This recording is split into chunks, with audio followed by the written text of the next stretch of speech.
Hello Falava, Womajika, and welcome to The Bench Spoon, brought to you by Thorn Harbour Health. Now, food plays a really important part in our culture traditions.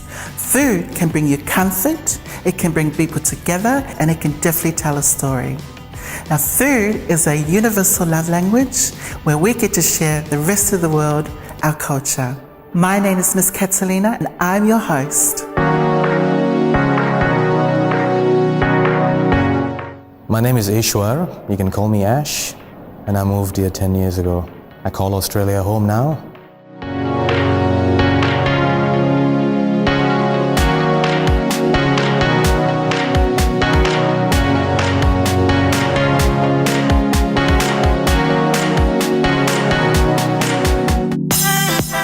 Welcome, Eswar. Thank you. All right, so tell me, what have we got here? This dish is called Darhall Tarka. It's Darhall Tarka. Darhall Tarka. So it's basically what it means is that it's tempered lentils. Oh, okay. Nice, lentils. And what are the ingredients that you need to make this beautiful dish? Okay, perfect. So the first thing that you've got to do before you do this dish is that you got to get chana dal, which you can get it at most grocery stores, Woolies, Coles. Yeah. Which is this one here? Which is this one here. Yeah. So this dal, this lentil, basically, it takes a long time to cook. So you got to soak it for at least 24 hours. Okay. The day before. The day before. Yeah. And if you do soak it, then it cooks within an hour. But if you don't soak it, it's going to take 5 hours. Really? That long? Yep. Wow. I'd rather order KFC. No. And what are the other ingredients? All these beautiful ingredients that you've got here. All right. So for the dal, I've got lentils that I've soaked for 24 hours. I've got salt. Salt. Can you use any salt? You can use any salt, but if you want to be health conscious, you can use Himalayan salt as well. Yeah. We've got onions, tomatoes, green chili. We've got mint. With this green chili, is that hot? It's actually not hot. Oh. It's not hot at all. It's really mild. Yeah. Yeah. This is the only green chili hot here. Oh, of course. Yes, of course. Okay. And this one here? We've got mint. Mint. We've got curry leaves. Curry leaves. Where do you get curry leaves from? Actually, you can get I got all these ingredients, not from an Indian store. Oh. You can get them all in your regular supermarket. Okay. Yeah. Even the curry leaves? Even the curry leaves. Okay. Do you get them fresh like that? You get them fresh. I don't think I've ever used curry leaves. I have. You have? Because so in a box. It's quite a staple ingredient in Indian food. Mainly, I would say, South Indian dishes. Yeah. But we've always used that ingredient in our cooking in the family. Yeah. And these beautiful spices. The spices, of course. Spices are important. And what's this one? So that's chili powder. Chili powder. You can go for medium heat or low heat. Doesn't really matter. Okay. This is turmeric. Turmeric. This is really good for you, apparently. This is absolutely good for you. Yes. Is it good for memory? It's actually an antibacterial, antiviral. It's got anti-inflammatory properties. And that's the interesting thing about Indian food as well. The origin of Indian food is in Ayurveda. So Ayurveda is the science of well-being and longevity in Indian culture. So all these spices have health benefits. Oh, beautiful. Okay. And that is garam masala. Oh, I love that. That's course. the kind of like the foundation of curry, isn't it? It is the foundation of curries. You can't really make curry without this. You can't. Yes. Basically, garam masalas would be one of the staple Indian ingredients that you would have in every Indian kitchen. It's actually a mixture of many different spices, all 5 different spices, all ground together in one little powder. Oh, wow. Powder form, So this is anise. Star anise. Star anise. Yeah. I only found out last week what that was called. Yeah. We've got star anise, we've got cumin seeds, we've got cloves, and we've got cinnamon. Cinnamon? Oh, is that like to balance it out or something? It gives a beautiful scent and a sweetness to the dal. So my family, they are 5th or 6th generation Indians. They migrated to what we used to call Malaya back then in the late 1800s. And interesting journey. They were spices and textile merchants, and they set up one of the first spice mills in Kuala Lumpur. So cooking has always been an essential part in our family, because as I said, we traded with spices, and for us spices are magic. It speaks about our family roots.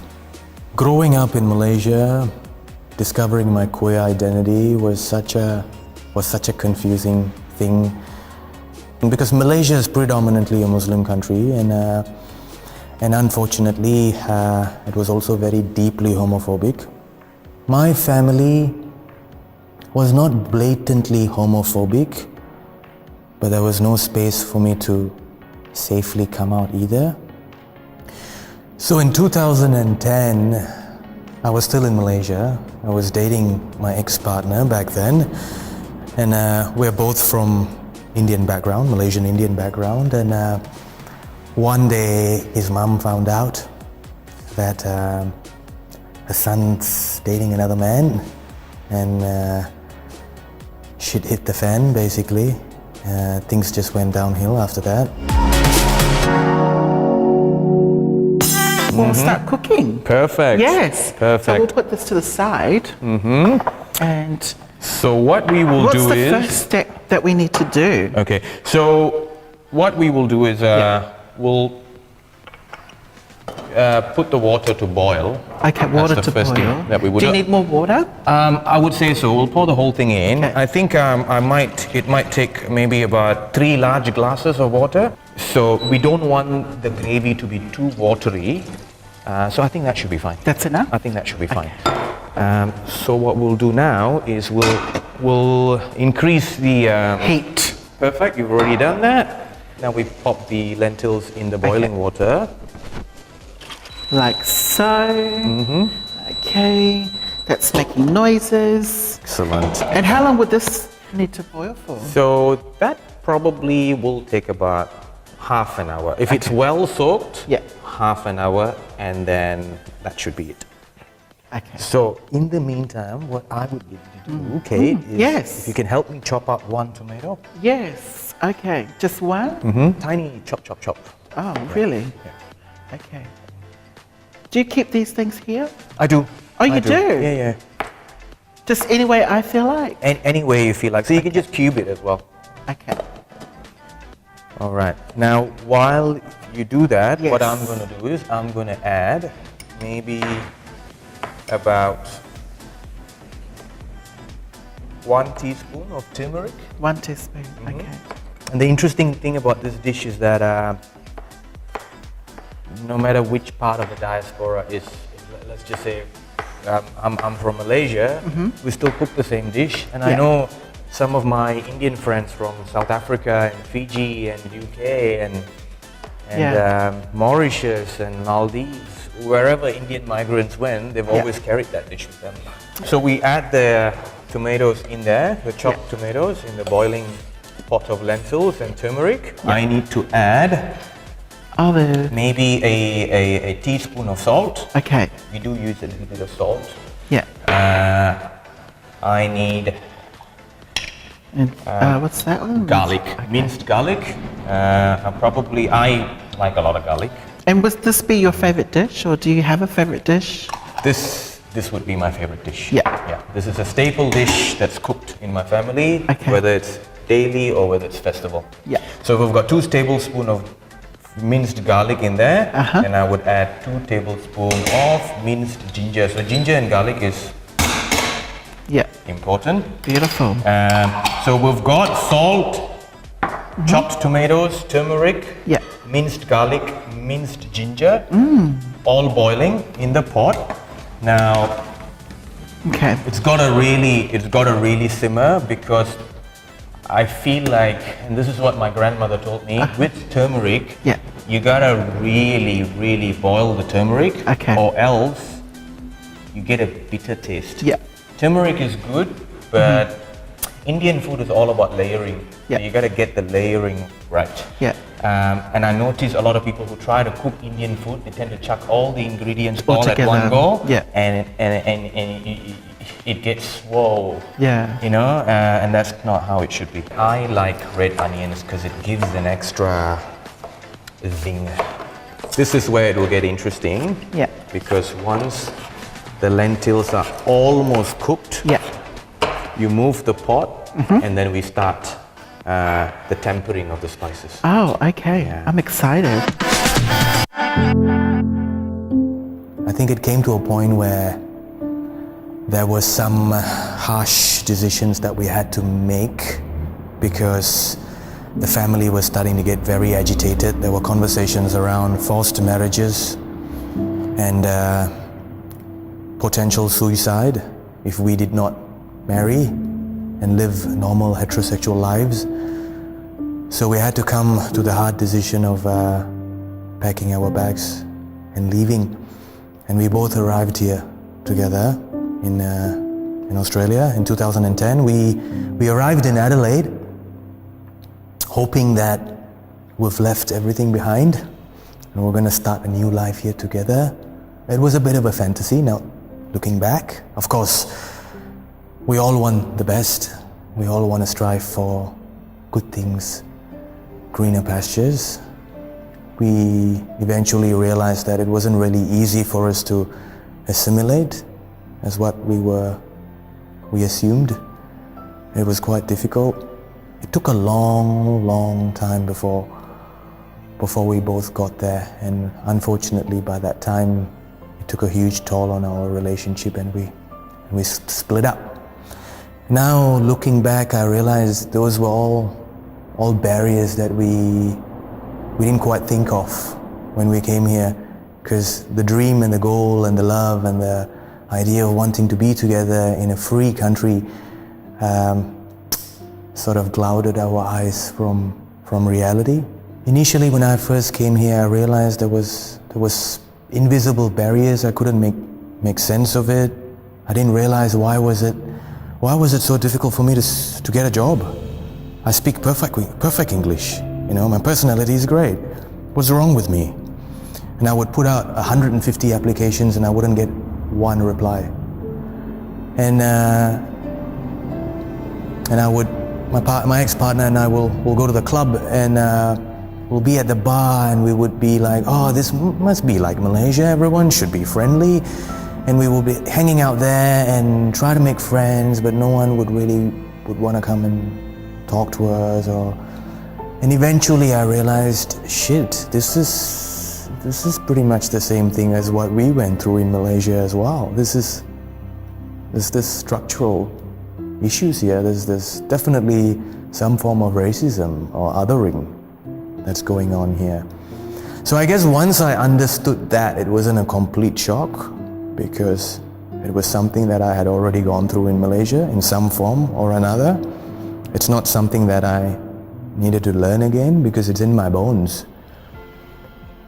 Growing up second-class citizen in Malaysia, having to go through barriers because of my name and because of my skin color and my race is just another thing that I'm going to go through here. So I came to terms with that. I changed my name from Eswar to Ash in my resume. Got a job. To be honest with you, both is part of my identity, I would say. Where I came from in Malaysia and where I live right now, here, is both important to me. I So think what's we're next? almost done. Almost done. So this is what I prepared earlier. okay, so what I need now Yeah. is I'm gonna move this aside, Okay. let that sit. Tell me what you need, what you need. I need a What pan. you need. I need a pan. You need a pad. Here's one I prepared earlier. Thank you. All right, so this is the interesting part. Oh, this is a part that I'm really excited about. This is the part. This is where the magic happens. Oil. I do use a lot of oil. because the dal, the lentils, it soaks up quite a bit of oil. So And how much oil is that? Well, that's a lot of oil. that's okay. That's not too bad. Oh, okay. That's not too I bad. always thought you would use a little bit of oil. But Oh you need God, no! Not no. Indian cooking. And then you're going to add this. And then you add that. So this is clarified butter, ghee. You can get it at any Indian shop. All right. Okay. So you add that, and then once you got to wait till that's quite hot. Heats up. Yeah. Yeah. Okay. Now, you get that smell? The smell of the butter and the Yeah, oil. I can smell the butter. I can't smell the oil. I don't know what else I can smell. My hunger pains. I can hear your stomach groaning. I know. It's like feed me, feed me, feed me. And do you fry these just all together or separately? Or all together? No, you're right. Yeah, I do fry them separately because the cumin tends to burn. So I usually would put the star anise, the cloves and the cinnamon because they all tend to sort of fry at the same heat. All right, so cinnamon. Now we add, so we've got to move really quick now. Yeah, now we add the star anise. You see the smell? Yeah, I can smell them here. I love star anise. It's coming alive now. Stew. Yes, that's beautiful. It's coming alive now. Now you add. And how long do you wait till you add the next? Let it become a bit golden. Oh, okay. But don't burn it. Yeah, okay. So Do you see the layering of the cinnamon and the star anise and the cloves? You can just all not moving together. Now we add the cumin. Now we've got to move. Can I have? Yeah. Do you want this? I'll have the curry leaves. Curry leaves. Ooh.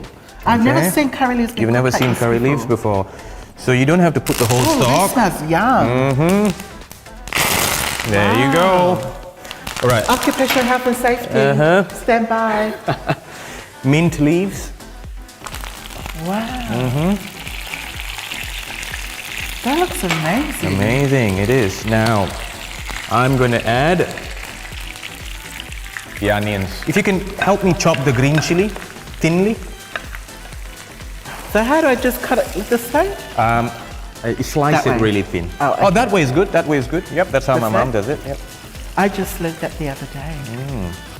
Perfect. That's perfect. Okay. And I know people were looking at me thinking, oh wow, look how she's chopping. She's gonna chop off her fingers. Yes. So you gotta wait until the you don't want to caramelize the onion. Yeah. But it just gotta wilt. And then when this goes in, that even makes it, That will just marry the whole thing. yeah. And then divorce later. And then you divorce it later. You devour it later here. Do you want me to chop both of them? I think one's fine. One's I think one's fine. Because we are in Australia after all, we've got to watch the heat. How long Okay. would you cook that for? Um, Before you put the tomatoes in? until the onion wilts. Yeah. Yeah, so you see the spices are not burning because we've added the onions. Now we add the tomatoes. Okay. We turn up the heat. So with this dish here, is this a dish that's well known in Malaysia, because it's an Indian dish as well, isn't it? It's an Indian dish. It's an Indian dish. It's an Indian dish, Yeah. but because Malaysia's a very multicultural country. Yes. 3 major races: Malay, Chinese, and Indian, and pretty much most Malaysian food is a mixture of all 3 different food. Chinese food, Malaysian food, and Indian food. So usually dal is something that most people would have with roti for breakfast in the morning in Malaysia. I love roti. Yeah.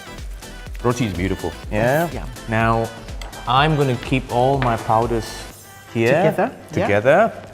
Maybe a teaspoon of garam masala, Yes, my favorite. your favorite. A teaspoon of red chili powder. But I was told you need to fry this first. Maybe not for this dish. That's already powdered, so that's fine. I can smell that. Can you smell that? Yum. Red chili powder. Wow, I feel like I'm at home. I tend to Well, go I'm at hard on home. that This is one. my home. My temporary home. You should come over to my place and have some food one day. Yeah, I should come there every day. Every day. And cumin. Cumin powder. 3 most important ingredients. Yes. Give it a good, let it fry. Now, I'm going to get you to throw that green chili in there. Okay. Oh yes, the one that I chopped up. There we go. Do you, the seeds, do you throw them out? Doesn't really matter. Doesn't really matter? Doesn't really matter. So we move the pot of lentils Yeah. back onto heat. Okay. And now, I'm going to stir this. Yes. Yeah, I'm just going to stir this for now. Looks amazing. It does, doesn't it? Oh my God. The smell. The Yes. smell. Now I'm just going to lower the heat to maybe medium, not high, so that it doesn't burn. Cover this, Yes. and we'll come back in 10 minutes. Oh, beautiful. I can't wait. I would not change a thing with all those experiences that I've gone through. I think it's made me who I am. I think I'm definitely a resilient person, and I know a lot of my friends say that. I don't really like to, apart from this conversation that we're having right now, I generally don't really like to talk about all the difficult things that I've gone through, because it then becomes like a pity party, a soppy story, and that's not me. I think strength, I want to speak about strength. I'd like to focus on the positives. I think despite all the difficulties, and we all have difficult stories as queer people, we all have our own journeys, and at some point all that adds up to our resilience to keep going. And I think this country has definitely taught me a lot of that, taught me different aspects of myself that I wasn't even aware of. If I didn't come here, I wouldn't have experienced all those things, and I wouldn't change a thing about that. That's what I would like to see here in Australia. Not just tick boxes and hire us because we are people of color. Include our thinking as well, because there's a lot of richness there. There's a lot of history there. There's a lot of diversity there. I think any culture that thinks one way is not rich. So to all those people who are listening to this, never ever think that you're any lesser than anyone else. You're not a second-class citizen. You're rich, you have history, you're diverse, and you're contributing to the fabric of the society. So be proud of who you are and be resilient. So today's food, Darhall Tarka, is one of my favorite food. My grandmother used to cook it for me, and we usually eat it with roti, puri, or rice. Brings back a lot of memories, and I was actually quite surprised that I got all the ingredients at Coles today. I didn't actually go to an Indian food store, which is a beautiful thing, because that means Australia is diverse. I can get all my Indian food ingredient at a mainstream supermarket.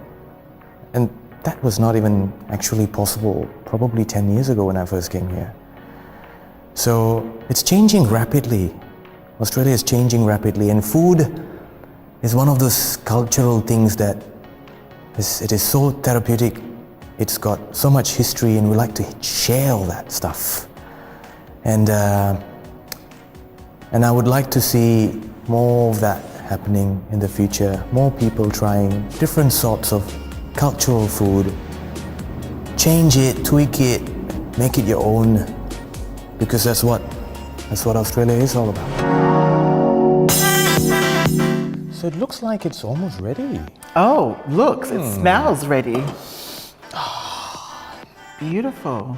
And do you have Gorgeous. anything to garnish with that, or do you just have it like that? Yes, please. So if you could finely chop up some coriander. Of course. Look at me.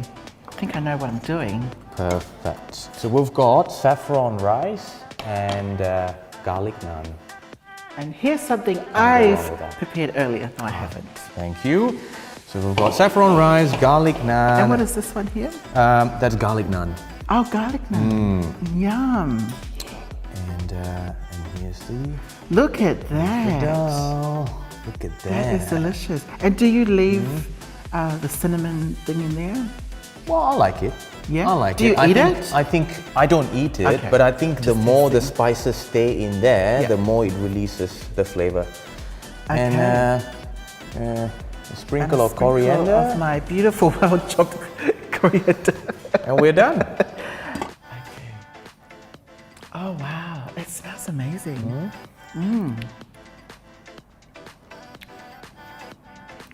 Oh wow. So if this is a vegetarian version, but if you want to add meat in it, Which I would. which you could add just lamb close this so you into don't- it. Don't sue me. You can add chicken into it. Yeah. You can do all sorts of things with it. Beautiful. Wow, Eswar. It's come to the end. I want to say thank you so much for coming by to the Bent Spoon, and hopefully we get to see you again. Thank you so much for having me. Thank you. Thank you. Yes. Aw.